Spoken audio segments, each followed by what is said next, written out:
If you have a Danfoss drive with the bypass panel option and want to know how to start it up, then this video is for you. My name is Joel, and today I'm going to show you how to start up a bypass panel. So what is a bypass panel really quick? A bypass panel is an easy way to switch from the VFD straight to line voltage. We bypass the drive completely and only use a bypass contactor. We're connecting the motor just direct to line power. And this is an easy way to do it without getting inside of the panel and rewiring everything. You might want to be changing a fan out for maintenance. The drive might have had something happen to it, but either way, it's a backup system to prevent you from being down.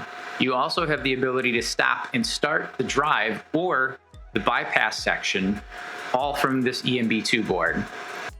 Now, the two primary bypass panels that Danfoss uses are the ECB, which is the electrical controlled bypass, or the EMB2, which is the electrical mechanical bypass. The mechanical one is what we're going to cover today. It's a separate system that piggybacks off of the drive, requires the drive to have a couple of digital inputs that are set for feedback from the bypass, and also requires a couple of jumpers just to test the system out. Now, I'll show you where to land the control wires eventually, but we're just setting this up, testing the system out. Let's go over where to land those jumpers, how to get the system going, and how to make sure that your drive has the proper settings in there just to make sure that it functions properly. Again, it's piggybacking off of the bypass system and needs feedback in order to run properly. And this is what the X55 should look like with nothing on it. This is what you probably see from factory. Sometimes you'll come in and other people will already have wires landed on there. But for startup, I always recommend doing it with nothing else landed on there. We have a jumper wire on here to show you that this is the terminal that you're supposed to land jumpers on. You can see it's simply just a gray square jumper block. Pretty simple. You don't have to use it, but it is there in case you need to. We're going to land jumper wires on the 1 and 2 and 3 and 4. We're going to leave this one on 5 and 6. And all we're doing is just to prove that the system is working the way that it is supposed to and that it's connected to the motor properly. That's it. After that, you can pull those wires off and land your start signal here. You could also do a damper proving switch, and you could do an emergency stop or some sort of external interlock on here as well. The 3 points that we need to close are the 1 to 2, the 3 to 4, and then the factory jumper already on 5 and 6. And this way, this proves that the system has these 3 points closed. If those are closed, this should start right up. Make sure that's seated all the way. All right, now that we have all of our points over here closed, what we're gonna do is actually just test it in bypass. And the red light should come on indicating closure. Yep, there we go. That is on. All of these are closed. Now, the other thing that we're going to do is we're actually going to turn it into test mode. We should have 1, 2, 3 lights on, and then there should be another one down here. This should come on for a second, and we might get an external warning, and then it should clear in about 5 or 10 seconds. Now that all of that is good, and we can see that our red light is on, we're actually going to go over here and throw it into drive.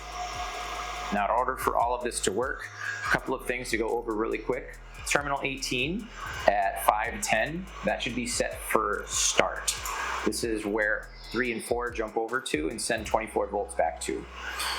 Terminal 19 should be programmed as number 52, run permissive. And this is actually what 1 and 2 over here connect to. So this should send this over here. So watch for those messages at the bottom here. It says auto remote standby.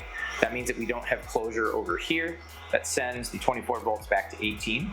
If it says auto remote run request, then that means that the run permissive has not been closed, and that means that terminal 19 has not been closed. If we have an external interlock, that means that 5 and 6 has not been closed. But it also means a couple of other things as well. Our overload could be tripped, and so we need to make sure we go into the bottom of the bypass and reset that. But it also might mean that a contactor is not pulling in or something else and the system is not working. Do not turn that off. That is feedback for the entire bypass system coming back to here. Sometimes hitting the reset button works. Also, making sure that your 1420 is set to infinite auto reset. Occasionally that is not, and during your tests when you're turning it on and off, you'll max out those 3 or 4 resets. But again, the bypass is going to have your external alarm kick on for the first 5 or 10 seconds of the drive, and then it'll complete that safety circuit and then complete that back to the drive here. So just make sure that those 3 points are set up. Here is the list of all of the standard EMB2 programming right here, and this is what you need to make sure that the rest of the drive is set up for. But those digital inputs give the most feedback from here to make sure that this thing runs the way that it's supposed to.